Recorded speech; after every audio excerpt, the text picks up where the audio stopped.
ஆண்டவராகிய இயேசு கிறிஸ்துவின் நாமத்திற்கு மகிமை உண்டாவதாக. இன்னைக்கான காட்ஸ் வாய்ஸ் என்னன்னு கேட்போமா? மார்க் 12வது அதிகாரம் 10வது வசனத்தில், வீடு கட்டுகிறவர்கள் ஆகாததென்று தள்ளின கல்லே மூளைக்கு தலைக்கல் ஆயிற்று அப்படின்னு ஒரு வசனத்தை நம்ம இங்கே பார்க்குறோங்க. நம்ம கூட இந்த வீடு கட்டுற இடத்துலலாம் பார்த்துருப்போம். சில கற்கள் எல்லாம் தேவையில்லை, பயன்பாடு இல்லைன்னு சொல்லி தூரம் ஒதுக்கி வச்சுருப்பாங்க.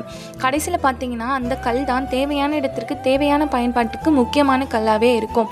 இன்றைக்கி கூட உங்களை அப்படி தான் ஒதுக்கி வச்சுருக்குறாங்கல்ல. உன்னால் எந்த யூஸ்ஃபுல்லும் இல்லை, நீ எந்த விஷயத்துக்குமே பிரயோஜனம் இல்லாத ஆள், நீ படிக்கலை, உன்கிட்ட வியாதி இருக்குது, நீ கடனாக இருக்க அப்படின்னு சொல்லி பல காரணங்களினால பல பேர், உங்கள் நண்பர்களாக இருக்கலாம், உங்கள் உறவினர்களாக இருக்கலாம், பெற்றோராக இருக்கலாம், யாராக வேணா இருக்கலாங்க, இன்றைக்கி உங்களை அப்படி தூரம் ஒதுக்கி வச்சுருக்குறாங்களா? இன்றைக்கி ஏசப்பா உங்களை பார்த்து சொல்கிறாரு, வீடு கட்டினவன் ஆகாதுன்னு சொன்ன அந்த கல் எப்படி மூளைக்கு தலைக்கல்லாச்சோ, அதுபோல் இன்றைக்கி யாரெல்லாம் உங்களை ஆகாதவன்னு சொல்லி தூரம் வச்சுருக்குறாங்களோ அவங்க கண்களுக்கு முன்னாடி தான் உன்னை நான் முக்கியமான கல்லாக இன்றைக்கி யூஸ் பண்ண போகிறேன் அப்படின்னு ஏசப்பா சொல்கிறாரு. ஏசப்பா இன்றைக்கி உங்களை ஒரு முக்கியமான கல்லாக யூஸ் பண்ணுறதுக்கு ரெடியாக இருக்கிறாரு.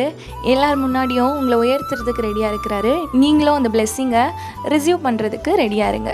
இன்றைக்கான காட்ஸ் வாய்ஸை கேட்டு அதுபடி நடப்போம். God bless you.